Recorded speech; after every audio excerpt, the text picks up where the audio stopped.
Nós estamos com o Alexandre Dal Forno, que é diretor de IoT e 5G na TIM. Alexandre, muito obrigada por estar aqui conosco nessa manhã de último dia de FutureCon. Jaqueline, é um prazer estar aqui falando com você de novo, né?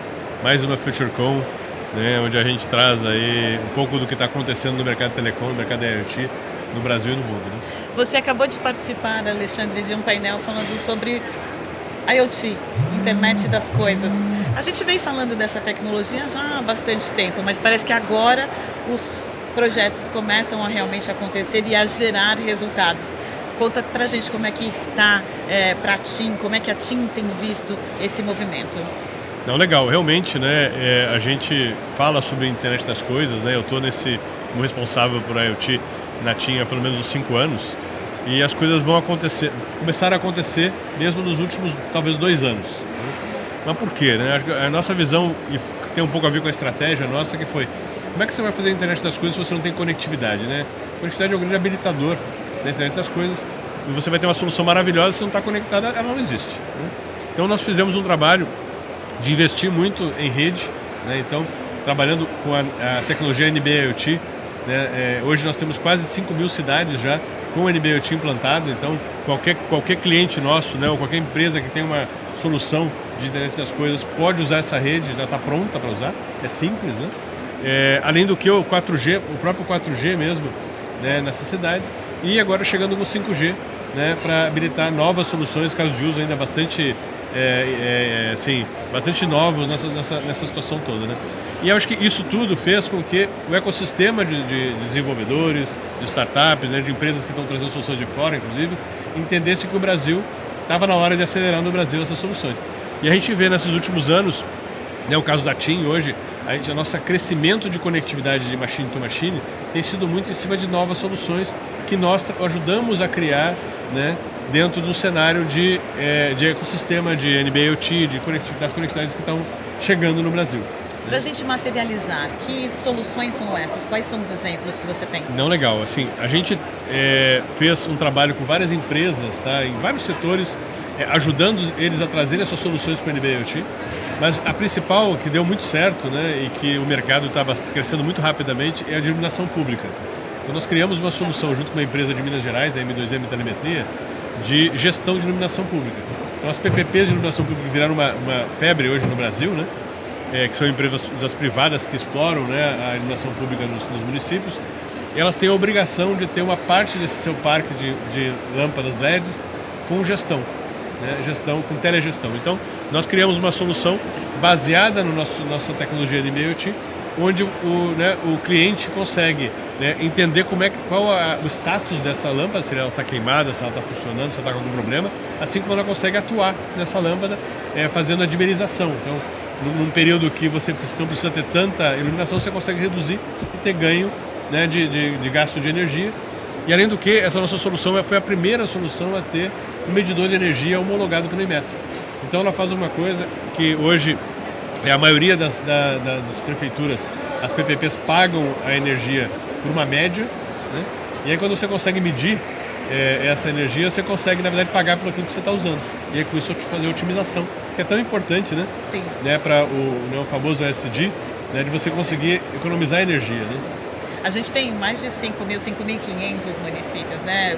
Proporcionalmente, esse tipo de solução está em quantas cidades? Eu não sei te dizer assim o número certo hoje, tá? Mas as principais cidades do Brasil já optaram pela questão de terceirizar a parte de iluminação pública, criando essas PPPs, né? Parcerias públicas-privadas que exploram essa iluminação. Só que hoje, nessa nossa solução, nós temos mais de 150 mil pontos vendidos já, né? Então, 150 mil pontos hoje, para uma solução de IoT, né, numa expectativa de ter milhares, né, de pontos nos próximos anos, realmente assim, em termos de volume de conexão, muda realmente o ponteiro do machine to machine do Brasil, né? É verdade. Além de iluminação pública, falando, obviamente, desses projetos que atendem o maior número da população, a gente tem muita enchente no Brasil, a gente tem áreas secas. Existem projetos nessas áreas? Então, assim, esses projetos, eles existem com startups, né? Qual a grande dificuldade de esses projetos irem em frente? é a forma de contratação que eu tenho hoje das prefeituras, né? É. Porque na verdade as prefeituras elas conseguem fazer alguma prova de conceito, algumas criaram, né, um sandbox para teste e tudo mais, só que depois a compra virou uma licitação. Né? Então isso eu entendo que hoje acaba impactando muito o desenvolvimento dos... participar de uma licitação é difícil. Do famoso Smart City, né, ou das soluções de Smart City. Porém, as PPPs de iluminação pública têm sido também uma forma de ter outras soluções sendo entregues para a prefeitura também. Tá. Né? Então essa pode ser uma boa forma de alavancar novas soluções de IoT nas famosas Smart Cities. Né? A Anatel falou aqui no evento que começa a discutir a possibilidade de desligar 3G e 2G, já pensando em otimizar o espectro, né? Como é que você vê essa discussão? Então, assim, a gente tem falado com a gente tem falado com nossos clientes já há algum tempo, né? Sobre a questão não do desligamento do 2G, mas a natural redução da rede, porque são equipamentos muito antigos, né? Sim. Então você tem, obviamente, quando um equipamento quebra, você tem que trocar, às vezes você não consegue trocar pelo mesmo equipamento, tem toda uma dificuldade associada a essa evolução. Para evitar isso, a TIM fez alguns acordos, né, de compartilhamento de rede com a Vivo, inclusive, para poder manter as redes 2G funcionando com qualidade. Porém, o 2G em vários lugares do mundo já não existe mais. Né? Então, o desligamento do 2G ele vai acontecer. Então, a Anatel, vindo para esse jogo, falando sobre isso, faz também uma coisa que a gente já tem feito com nossos clientes, que clientes, vamos pensar nas novas tecnologias, vamos pensar no 4G. Né? O 4G ele traz duas tecnologias para IoT que encaixam em todos os casos de uso, né? Que é o NB-IoT, né? Então o NB-IoT 2 ele tem inclusive mobilidade, mas para baixa taxa de transmissão, e você tem o CAT1, que é o que a gente acredita muito que é uma tecnologia que já vem embarcada no próprio 4G, então toda a rede 4G disponível no Brasil já tem esse CAT1, né? E é a mesma tecnologia que a China apostou, né, para IoT de maior taxa de transmissão. E aí com isso a gente tem falado com eles de que comecem a trabalhar já nos seus novas soluções, seus módulos, já com essa tecnologia. Então, isso nós, como TIM, temos feito já nos últimos 3 anos, colocando o seguinte, existe uma mudança, né, do setor, né, no mundo todo o 2G está sendo desligado e no Brasil não vai ser diferente, em algum momento ele vai ser desligado. Só que não vai ser irresponsável esse desligamento. Né? A Anatel está aqui para garantir a continuidade da qualidade para o usuário final. Então, eu entendo que a Anatel entrando nesse jogo vai surgir, né, justamente um cronograma de desligamento, e esse cronograma vai respeitar a necessidade do cliente final, com certeza. É isso que eu ia te perguntar, a massa de máquinas conectadas hoje está em 2G ainda, não? A grande massa eu não tenho números exatos, mas se a gente for avaliar nos últimos anos, ela já teve uma migração. Então, os POS, né, que são as maquininhas, eles já muitos migraram para o 3G, né? E muitos já migraram para o próprio 4G. Então, aquelas maquininhas mais complexas, né, que a maquininha já não é mais só pagamento, né? Ela tem um CRM ali e tudo mais, já migraram para o 4G. Então, você tem tido uma migração já natural, né? O meu microfone está me boicotando aqui. E tem uma queda assim, do 2G por conta justamente dessa opção, né, do mercado todo está trabalhando, que é uma realidade no mundo, né? Se você pegar hoje, a China é o grande impulsionador de volumes, né? Sim. E a China não tem 2G há muito tempo, né? E por outro lado, ela investe muito em cima do 4G, no NB-IoT e o CAT1, né? Então, e o 5G, que é a grande novidade, que vem ainda com o Machine Type, né? Que é a nova tecnologia de conexão de máquinas, né? Porém, ainda muito incipiente, né? A gente já tem casos de uso no Brasil? Não tem nem release ainda. A própria 3GPP ainda não fechou o release, né, dessa nova tecnologia. Então, por isso que o próprio 5G já dentro do release dele, ele contém o NB-IoT e o CAT como tecnologias do 5G. Do 5G. Fala-se muito em 5G privativa. 5G privativa e internet das coisas. É uma combinação que já se mostra eficiente? Sem dúvida, né? Acho que vale a pena aqui falar um pouquinho sobre as nossas iniciativas nas verticais, né? Que falam de várias tecnologias diferentes. Né? Então, eu estava falando justamente no painel que você não pode pensar só na tecnologia, você tem que pensar principalmente na aplicação. Sim. É a aplicação que vai te dizer qual a tecnologia que se encaixa melhor, né? Então, a gente tem hoje, por exemplo, o agro. No agro a gente tem uma solução onde usa a rede pública. mas uma rede pública dedicada para a cobertura daquela área produtiva e com altíssima resiliência. Então, o grande problema no agro não é baixa latência, é resiliência da rede ou a disponibilidade da rede. Então, a gente trabalhou de uma forma a não levar a complexidade de uma rede privativa para o agro, que não é necessário nesse momento, Sim. e ao mesmo tempo dar a solução que ele precisa para conectar as máquinas, conectar as pessoas e fazer a digitalização desse agronegócio. Por outro lado, se você pega toda a manufatura, toda a indústria, ela já é diferente, né? Porque são setores onde a latência ela impacta muitas das aplicações, né? De realidade aumentada, realidade virtual, né? Dentre outras. Então, por sua vez, você precisa ter uma rede privativa, onde essa rede privativa vai ter o quê? Um core dedicado, né? Uma rede com altíssima resiliência daí, porque você tem toda a solução dela, né, num core que é dedicado àquela empresa, uma cobertura que é feita, né, para garantir a resiliência da própria. Você tem mais de uma antena cobrindo a mesma região e com isso trazendo, né, o que hoje a indústria precisa. Né? Adalforno, a gente já venceu o problema da conectividade no Brasil. A TIM tem presença em todos os municípios, mas a gente ouve que há sombras ainda, né? E como quando você fala do agronegócio, essas sombras são realmente muito importantes. Nós já vencemos esse problema? O Brasil é um continente, né? Esse é o nosso maior desafio, né? Se você pegar hoje, até os últimos 5 anos que a gente começou a trabalhar no agro, né, o agronegócio ele pegava a rebarba da cobertura das áreas urbanas. Sim. Né? Por quê? Todo o modelo de negócio das operadoras é baseado em volume de pessoas. Então você vai investir mais onde você tem mais volume de pessoas. Né? Você não vai deixar de investir no interior, você investe, mas quando você faz, né, aquele balanço, você vai investir onde tem mais pessoas. E aí nós criamos um modelo de negócio justamente onde eu conseguia trazer a rede dedicada para o agronegócio, trazendo o 4G para aquelas empresas, né? E conseguindo habilitar a digitalização de todo esse negócio, mas sem ter um modelo onde era baseado em pessoas. Porque uma grande fazenda hoje, por exemplo, com 10 mil hectares, se ela tiver 500 máquinas é muito. E 500 máquinas não vão pagar a conta do investimento. Então nós criamos um modelo de negócio onde isso consegue se viabilizar. Né? Já estamos com mais de 14 milhões de hectares hoje com o 4G, né, para o agro.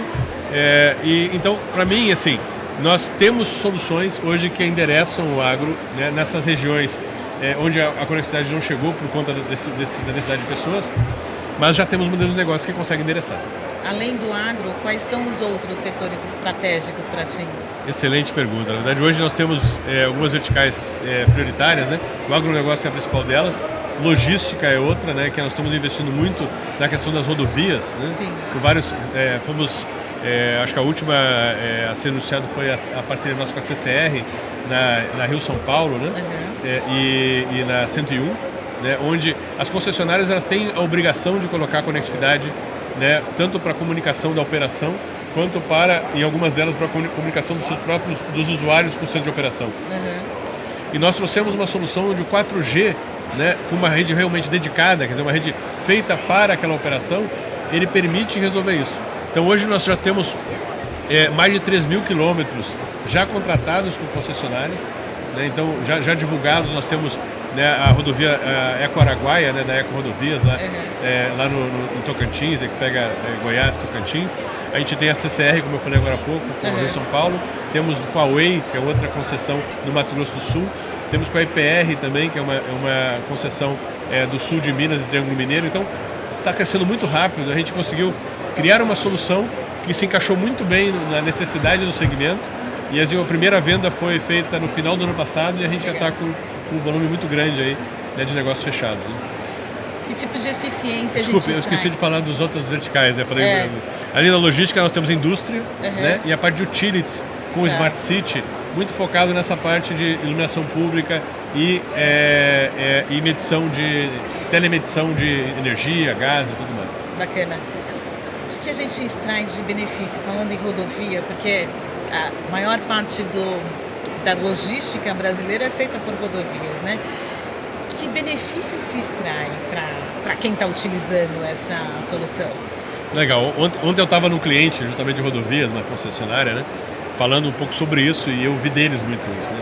E aí um dos pontos fundamentais é a questão do acidente, né? Tá. Imagina você sofrer um acidente, né, no meio de uma rodovia, num local que não tem conectividade, né, não tem uma câmera, né, e não tem câmera porque não tem conectividade.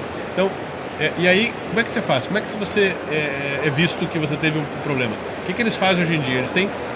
As equipes ficam rodando na rodovia, né? Então você tem que dar sorte de não ter acabado de passar ali, Sim. porque senão você vai ficar horas sem assistência e aí você sabe que para emergência o tempo de atendimento, né, do resgate é fundamental. Exato. Então no momento que você tem conectividade numa rodovia, você pode usar essa conectividade para falar com o CCO, né? E aí com isso você tem um atendimento muito rápido. Esse é um dos pontos. A outra é justamente a questão das câmeras, né? Você tem conectividade, você consegue colocar mais câmeras, né? Câmeras hoje em dia que já tem conectividade 4G. E aí com isso você ter informações do que está acontecendo, né, naquela rodovia. Isso é rodovia às vezes de 1.000 quilômetros, né, onde a operação é muito complexa. Então você consegue fazer uma gestão muito mais próxima do que você ficar contando, né, com as equipes rodando. Outro ponto importante é na operação, né? A operação da rede tem a necessidade de um rádio, né? Quando você tem um 4G, você passa a ter a nossa facilidade de abrir uma videochamada, né, de fazer um trabalho muito mais próximo da equipe que está em campo. Sim. Do que fazendo com rádio simples aí de push to talk, né? Bem interessante. E o que vocês estão pensando em termos de inovação para 2024? Então, acho que a gente tem uma estratégia muito focada nessas verticais, né, de ampliar a nossa atuação no agro e na logística. Então, essas duas verticais que a gente está muito bem posicionados, a nossa ideia agora é começar a trazer soluções. Tá. Então, a gente já tem algumas negociações de soluções para entregar, né, subir, na verdade, a cadeia de valor com esses clientes. Eu não posso te falar quais são as soluções, mas que começam a endereçar realmente os casos de uso, né, as necessidades dessas verticais. Você tem hoje, né, quando você chega com conectividade numa fazenda, você conecta as máquinas, né, você conecta os sensores, né, e aí você precisa, na verdade, fazer tudo se conectar em plataformas, né, então você começa a ter necessidade de plataformas, né. Ao mesmo tempo você tem uma agroindústria naquela fazenda, né, que beneficia o algodão, que beneficia o soja, né, o que faz o armazenamento do soja. Então você precisa também ter, né, um olhar diferente para essa agroindústria também, que está muito longe, né, na verdade, hoje dos grandes centros. Sim. Então, você trazendo uma transformação digital para essas indústrias. A gente está com uma solução que já vai ser divulgada, de uma plataforma IoT que endereça isso de uma forma horizontal. Bacana. Nós conversamos com o Alexandre Dalforno, diretor de IoT e 5G da TIM. Muito obrigada, Alexandre. Obrigado, foi um grande prazer estar aqui e estou à disposição. Obrigada.